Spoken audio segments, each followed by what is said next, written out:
Tonight. Let's give one more big round of applause for those guys. Travis Williams, Mike Richards. Fantastic music. Great stories. We had a lot of fun. All right, ladies and gentlemen. Our last guest of the evening, international touring magician and shock illusionist Dan Sperry, the Anti Conjuror. Captivates audience with his mesmerizing and never-before-seen illusions and strange magic. Have you guys seen Dan before? Yeah! All right. Commanding the stage at iconic venues such as Sydney Opera House, 2 years on Broadway, and the Magic Castle, London's West End, and the historic Folie Bergère in Paris. I hope I'm saying that right. Parlez-vous français? Bergère. There we go. Sperry's performances have become legendary for their non-stop mayhem and proving to be nothing short of unforgettable. He has performed on America's Got Talent, where he astounded as a semi-finalist, as well as The Today Show, Cake Boss, and Masters of Illusion, just to name a few. Sperry continues to redefine the art of magic, thrilling audiences with his unique blend of dark humor, incredible illusions, and unparalleled showmanship. Please welcome to the stage, Mr. Dan Sperry. Hey.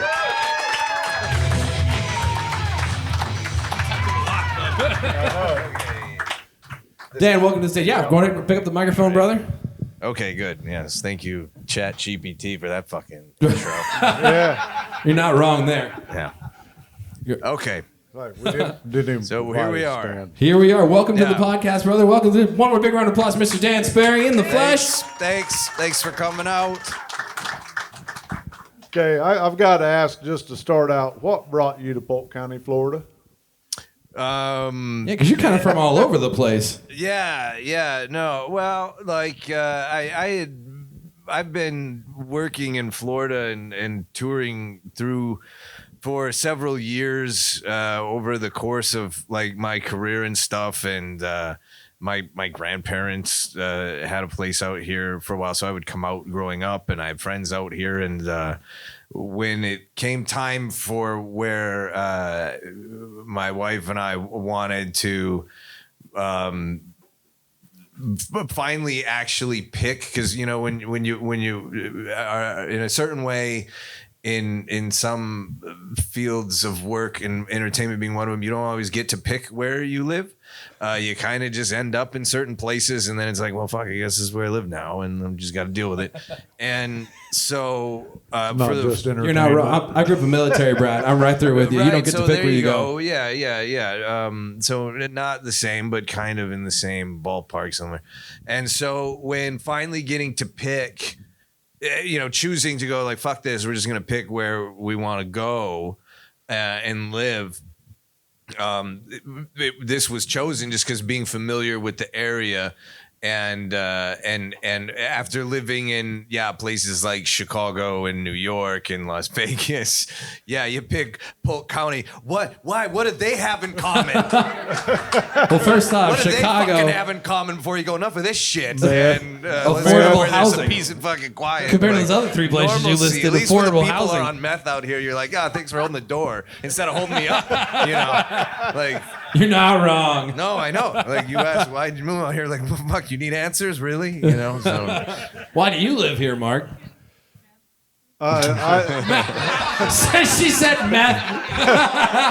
It's my father-in-law. I had actually done that a couple times when I ended up here, but I was driving and got lost. This explains a lot. Basically got here, didn't have any money to leave. But no, you're talking New York, Chicago, and Las Vegas. I mean, coming down here to Florida, you can afford housing here. At least that's why I left Hawaii for that reason. I couldn't afford Hawaii. I came out here to raise a family, and I was like, I can't afford my rent in Hawaii. I can afford to buy a house in Florida. Got to moving be to a Florida. millionaire to be a maid there. You're not wrong. But so welcome. We're happy to have you. I remember seeing you for the first time on America's Got Talent, and that was a phenomenal performance. I absolutely loved it. I do want to ask a question about that. Did you purposely throw the floss at Howie Mandel, or was it just in the general direction? No, that was intentional. You hear that, Howie? That was on purpose. No, yeah, he didn't know it was I know. planned because, like nothing's a coincidence. Like the cameras got it perfectly, like True. but that was part of a negotiation with them where they wanted the producers and directors and whatever wanted me to do something different. Had a different idea of what they wanted me to do, and I didn't want to do that. I wanted to do the bit with the candy and the dental floss, and they weren't feeling it because that just wasn't what they saw. They didn't see it until I said to them, and usually at the end I kind of do this bit where it's like I'm going to drop or toss it to this person, but then at the last minute I turn in motion and it goes over here. So it's like a fake out, and that could be to Howie, and then he'll freak out because he's like a germaphobe and stuff. And that's when they said, "Oh yeah, that's cool. Let's do your thing instead." But like a lesson in like how those people really don't know what they're doing. Ever, and like how quickly they changed, from what they did. It wasn't even about what I was doing. It was about just getting that moment, that exploitative is a good word. Yeah. Moment out of him. It was just something that I spit out in a. It's not like I had concocted this. It just came out as an idea. In that moment, to try to throw a Hail Mary, to not have to deal with trying to talk them out of me doing the other act they wanted me to do. And all it was just I had already had done the other act on TV before. I had footage on TV of it. I wanted TV footage of the candy bit. Yeah, something new. Yeah, and I knew, like, realistically, like, I had no future with America's Got Talent. I knew better, like, you kind of just know this is just silliness. And but it was an interesting lesson, though, in that, wow, they really changed really quick. It didn't matter what in the end, really, they didn't care what I was doing. It was just about that moment. Yeah, it was a very interesting lesson. Looking for that zing moment on TV. Yes. Yeah. So I actually auditioned for America's Got Talent once myself as a musician back when I was young and had that boy ambition. band. Yeah, right. But I was in Atlanta, and I kind of learned a similar lesson. I didn't make it anywhere near. I didn't even make it onto TV. Like but I did the whole process. And being young, I was like 20 at the time when I did it, and I had that whole dumb belief that this is the way people do this, and it's just like how I see on TV. No, it is not. It is very produced, and there is a lot. It doesn't matter how. I saw people that are now like headlining in like Los Angeles and Vegas and stuff, and they're doing really well. And I met them at that audition, and they washed out in the first phase of auditions, and they were fantastic. But the producers have a certain mind of what they're looking for, and they've already got a plan for what the show's going to be. They're just picking it out of the weeds, and and occasionally something amazing will pop up that they'll just go, oh, wait, we can fit that in. We'll do that bit, and like Dick, your story with the candy bit. And it was very enlightening to see and learn from that perspective. And that's when I kind of took the joy out of being a performing artist out of it for me when you see the production behind it.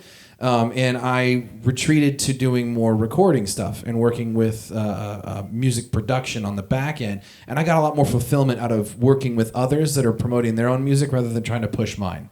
And maybe that says something about me, whatever that means, I don't know. But I got a lot more joy being on the production side of things and getting to help grow that. But I hope that my perspective is to take people's work and actually raise it up rather than just go, no, we're not going to do that. We're going to do this instead. We don't like that.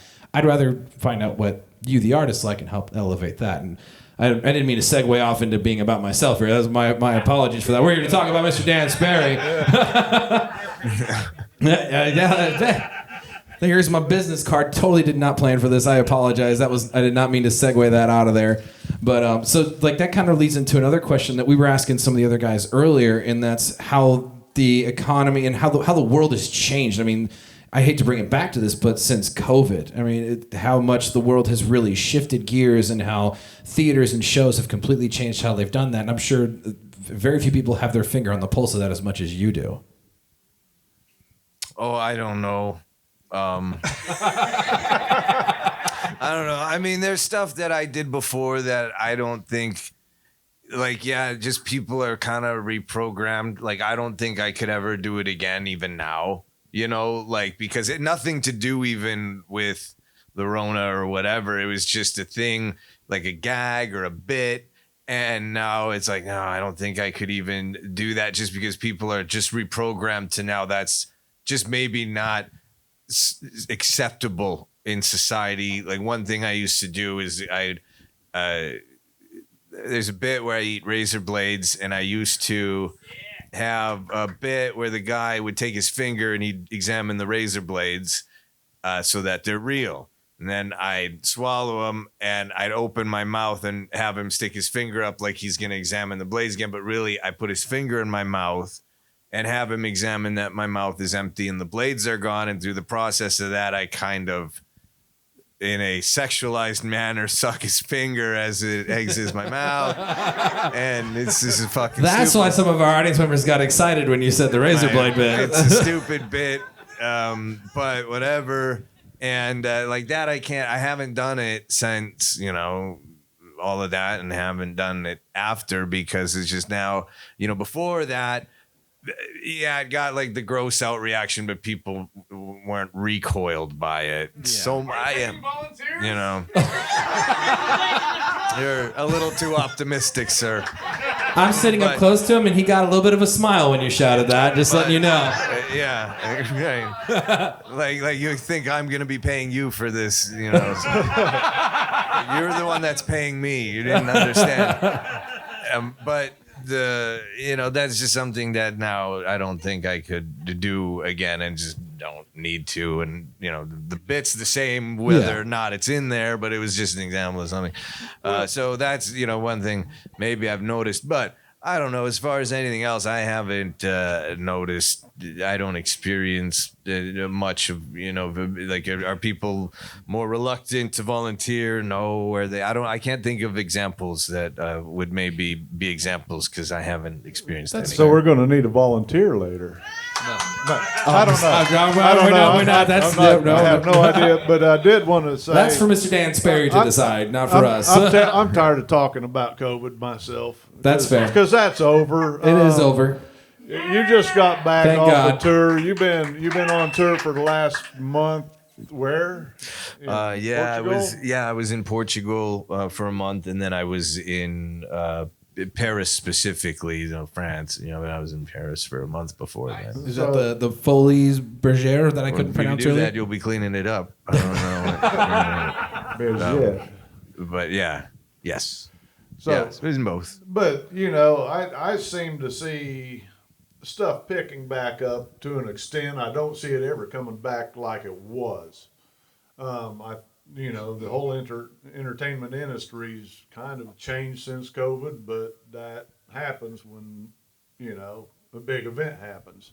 Well, but it can also provide a lot of really cool opportunities, right? Like challenges and creating something new out of it. In the comedy and art that you do you see having any more advantages over like musicians for that same money in the entertainment that people are going to spend? Oh no! I mean, I don't know. No, I don't know what's normal or what's anything. I'm just thankful to be out and being able to do shows, and if there's less people than the last time, or there could be any number of reasons. I don't try to think of them. I just whatever. Carry on and stuff like that. So we're thankful that you're out performing. So we'll thank you right back. Thank you very much. Absolutely. We all absolutely enjoy it. We wouldn't have you here if we didn't. Like, you're phenomenal. Unfortunately, we're running just a hair behind on time. So instead of us doing a lot more talking. Oh, has this gone long? Has this fucking podcast gone long? Oh, I didn't notice. This has been a long goddamn night. But we do want to allow people to ask you a couple questions before you get up and perform. If you would like to answer one or two. Does anybody have any questions for Mr. Dan Sperry? Or should we just do things all over the place? Yeah. So Dan, yeah. What you do, we draw influences from a bunch of different places. Aside from your industry, do you get influences from other entertainers, other genres? Oh yeah, That's a great question. Yeah, I think a lot of people, anybody that is any level of artistically inclined gets many inspirations. Not necessarily from just one, but yeah, I like how Guy Ritchie spastically edits a lot of his film. I like how. No, but it is. I like it, and I like how Tarantino can layer stories. I've used this example in the past, but it's an easy one. Like that candy bit, that I did on AGT originally. The idea for that I had even before I knew what I wanted to do with it, because speaking of Tarantino, I saw Reservoir Dogs when I was 12. Great movie. Right? Great movie. And yeah, and it had a real interesting impact on the scene when Michael Madsen's cutting off the cop's ear. If you remember, he's tied to the chair, and it's K-Billy Super Sounds of the 70s, and Steelers Wheel comes on, and Michael Madsen, R.I.P., who's just the coolest fucking, he's like if Ray Liotta was really cool, he would be Michael Madsen. And and he starts, kind of dancing, and it's this horrific, grotesque scene of him, cutting off the guy's ear as he's dancing around with just kind of this casual, you don't give a shit thing.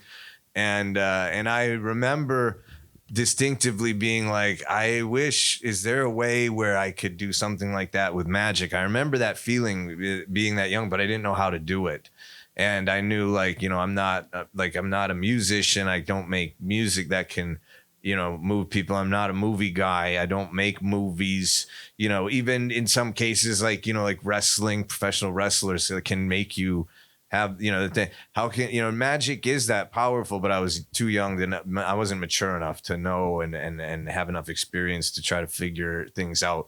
So, but when that candy bit came along and I had the song, the magic moments, even as the song, I remember without even knowing that's what I was going to do again before the candy bit came along. And then the candy bit came along, and it all just kind of, I tried it, and it was like, yeah, this is feeling like that's what I wanted to try to do. So inspiration, that's an example of lots of different things. Well, if you'll allow me, I'd like to tag onto this question. In that development process of putting together things, do you have a moment that you're most proud of, or maybe a bit that you're the most proud of so far, or that it was kind of a big turning point for you? If that's the candy bit, then that's it. But I know I'm asking a lot here. No, it's not the candy bit. There were some things I do, again, things I can't really do anymore because, you don't mean it to be mean, but, now it's just even people who maybe are cool with the jokes, knowing that they're jokes, is yeah, we can't really joke about things anymore. So there were some things like that they did. I'm not saying I'm proud that I made these fucking jokes, but it was, there were these bits. I'm biting my tongue too. And, segments that I would try to create that instead of trying to make something that would play to everybody, I would try to make something that would play to two people, so very, again, an idea of Tarantino layering callbacks.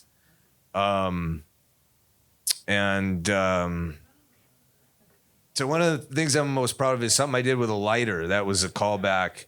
And only a few people get it. So when they get it and they go, was that because of something like that? That I get a lot of fulfillment out of that, just as much of as people saying whoa, when, how did you do the whatever thing? That's really nice to experience. But then when it's whoa, you even you picked up on the thing and you weren't sure. So it's an extra, it's a cool, Easter egg reward that can be added to the feeling of a positive feeling. That's what I was about to ask. It was kind of like an Easter egg reward. That's a really cool insight. Yeah, I like to do that. All right, I think we have time for one or two more questions. So I noticed that you have Lost Boy tattooed on your finger. Yeah. What does that mean? Why did you do that? Lost Boy tattoos on the fingers. Yeah. So across the fingers, I have Lost Boy with the 2 stars and the second star to the right. It's not for the movie. A lot of people think it's like, oh, the movies. Yeah, no, it's not. It's actually a reference to Peter Pan, and Captain Hook was one of my heroes growing up. I wanted to grow up to be Captain Hook when I was a kid. And so, like with magic, and I mean a lot of things like music, art and stuff like that, and things like even sport. I think you can get lost in it and like never grow up, and that's what I want to remember to like never grow up. And so this was my way of like saying like never grow up, being like a lost boy, like Peter Pan's Lost Boys, right? Bangarang, right? Yeah, exactly. So you aspired to be Captain Hook, so you moved to a place with all the alligators. Yeah. That was a crocodile. It's like I know. I'm just giving you a hard time. All right, folks. I think we got time for one more question. I think we see one in the back there. Yes. Maybe. Yeah. No, maybe they're just ordering a beer. What music do you like to listen to? Favorite bands? Oh man, I listen to a lot of different stuff. It really just depends on the mood, right? So there's a YouTube channel that's really great called Nemo's Dreamscapes. And it's like a bunch of old like 1930s and 40s layered. I don't know if it's technically ASMR, but it's like in different scenes, like you're in a coffee shop, but it's like old radio music. Like I like to listen to that when I'm like having to do like things around the house. Like I have a lot of animals, so when I'm cleaning the animals and stuff, like that's good to listen to, like in the background and things like that. But I really like anything from like Creedence to the Doors to but I'll listen to like industrial stuff. Like Combi Christ has been a favorite for a long time. There you go. There's a shout out. Birthday Massacre has been a long time favorite too and stuff. But and lots of different stuff. Even Bob Dylan and whatever. Man, I listen to lots of stuff. I don't really have one. I'm sorry, Larry. What did you say? Strange Magic. Electric Light Orchestra. Yeah, no, I've listened to some Electric Light Orchestra, but not a whole lot. It's not that. That's a little too. Yeah, that one. I'm sure it's good. Alrighty, folks. Yeah, go ahead. All right, so let's see here. Throw out a couple of those. Alrighty, guys, we have a bunch of these koozies and stickers here up on stage. You want to help me toss them out to everybody? Keep the stickers in them, obviously. We'll just. Anybody want a koozie or sticker? If not. Oh, it's just to anybody into the darkness. We gotta get rid of these things. Off into the darkness. I thought we were doing like they have to answer a question and they get it as a reward. Alrighty, guys, we're ready to move on and see the magic that is Mr. Dan Sperry. Yeah, we'll do some stuff. Alright, you guys ready? Check this out. Let's give a big round of applause for Mr. Dan Sperry.